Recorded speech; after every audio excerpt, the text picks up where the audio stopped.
नमस्कार मित्रों, आज हम समझने का प्रयत्न करेंगे श्रीमद् भागवत गीता जी में क्षर और अक्षर किसे बताया गया है, क्षर कौन है और अक्षर की क्या महिमा है और उत्तम पुरुष पुरुषोत्तम कौन है। द्वाविमो पुरुषो लोके क्षरश्चाक्षर एव च क्षरः सर्वाणि भूतानि कूटस्थोक्षर उच्यते। इस संसार में क्षर नाशवान और अक्षर अविनाशी, यह दो प्रकार के ही पुरुष हैं। संपूर्ण प्राणियों के शरीर क्षर और जीवात्मा अक्षर कहा जाता है। व्याख्या द्वाविमो पुरुषो लोके क्षरश्चाक्षर एव च, यहाँ लोके पद को संपूर्ण संसार का वाचक समझना चाहिए। इसी अध्याय के 7वें श्लोक में जीवलोके पद भी इसी अर्थ में आया है। इस जगत में दो विभाग जानने में आते हैं, शरीरादि नाशवान पदार्थ जड़ और अविनाशी जीवात्मा चेतन। जैसे विचार करने से स्पष्ट प्रतीत होता है कि एक तो प्रत्यक्ष दिखने वाला शरीर है और एक उसमें रहने वाला जीवात्मा है। जीवात्मा के रहने से ही प्राण कार्य करते हैं और शरीर का संचालन होता है। जीवात्मा के साथ प्राणों के निकलते ही शरीर का संचालन बंद हो जाता है और शरीर सड़ने लगता है। लोग उस शरीर को जला देते हैं। कारण कि महत्व नाशवान शरीर का नहीं, प्रत्युत उसमें रहने वाले अविनाशी जीवात्मा का है। पंचमहाभूतों आकाश, वायु, अग्नि, जल और पृथ्वी से बने हुए शरीरादि जितने पदार्थ हैं, वे सभी जड़ और नाशवान हैं। प्राणियों के प्रत्यक्ष देखने में आने वाले स्थूल शरीर स्थूल समष्टिजगत के साथ एक हैं। 10 इंद्रियां, 5 प्राण, मन और बुद्धि इन 17 तत्वों से युक्त सूक्ष्म शरीर सूक्ष्म समष्टिजगत के साथ एक हैं और कारण शरीर स्वभाव कर्म संस्कार अज्ञान कारण समष्टि जगत मूल प्रकृति के साथ एक हैं। ये सब क्षरणशील नाशवान होने के कारण क्षर नाम से कहे गए हैं। वास्तव में व्यष्टि नाम से कोई वस्तु है ही नहीं, केवल समष्टि संसार के थोड़े अंश की वस्तु को अपनी मानने के कारण उसको व्यष्टि कह देते हैं।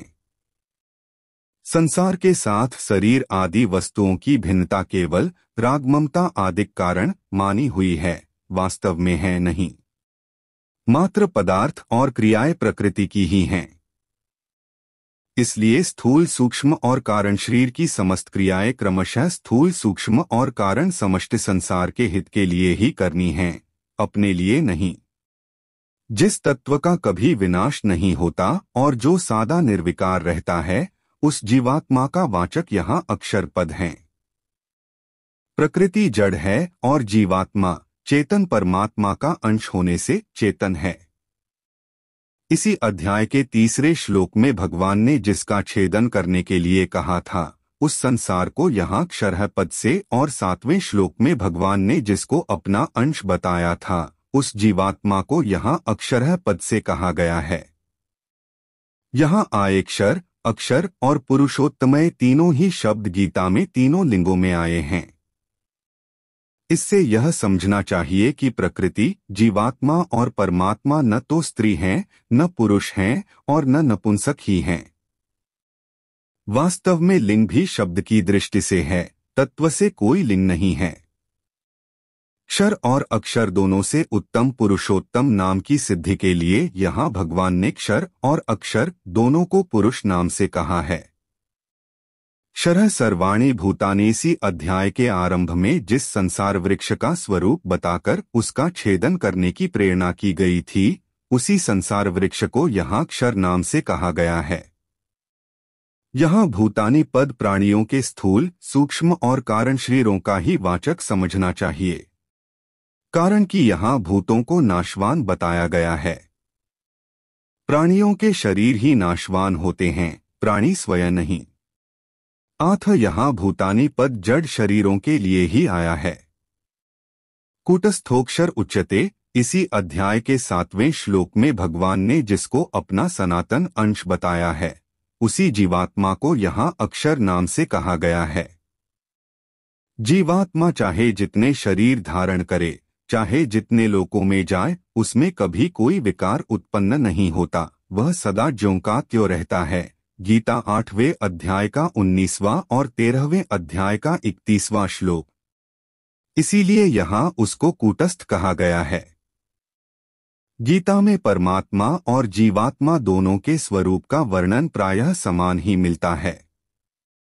जैसे परमात्मा को 12वें अध्याय के 3रे श्लोक में कूटस्थ तथा 8वें अध्याय के 3रे श्लोक में अक्षर कहा गया है, ऐसे ही यहाँ 15वें अध्याय के 16वें श्लोक में जीवात्मा को भी कूटस्थ और अक्षर कहा गया है। जीवात्मा और परमात्मा दोनों में ही परस्पर तात्विक एवं स्वरूपगत एकता है। स्वरूप से जीवात्मा सदा सर्वदा निर्विकार ही है, परंतु भूल से प्रकृति और उसके कार्य शरीर आदि से अपनी एकता मान लेने के कारण उसकी जीव संज्ञा हो जाती है, नहीं तो अद्वैत सिद्धांत के अनुसार वह साक्षात परमात्म तत्व ही है। परिशिष्ट भाव पहले 6ठे श्लोक में और फिर 12वें से 15वें श्लोक तक भगवान ने अलौकिक तत्व का वर्णन किया कि स्वतंत्र सत्ता अलौकिक की ही है, लौकिक की नहीं। लौकिक की सत्ता अलौकिक से ही है, अलौकिक से ही लौकिक प्रकाशित होता है। लौकिक में जो प्रभाव देखने में आता है वह सब अलौकिक का ही है। अब 16वें श्लोक में भगवान लोके शब्द से लौकिक तत्व का वर्णन करते हैं। आज का विषय यहीं समाप्त होता है। दोस्तों, अगर अभी तक अपने चैनल को सब्सक्राइब नहीं किया है तो जल्दी से जल्दी चैनल को सब्सक्राइब करें, बेल आइकन के बटन को दबाएं और आगे शेयर करें। आने वाले विषय तक आपके दोस्त को इजाजत दें। तब तक के लिए जय श्री कृष्णा।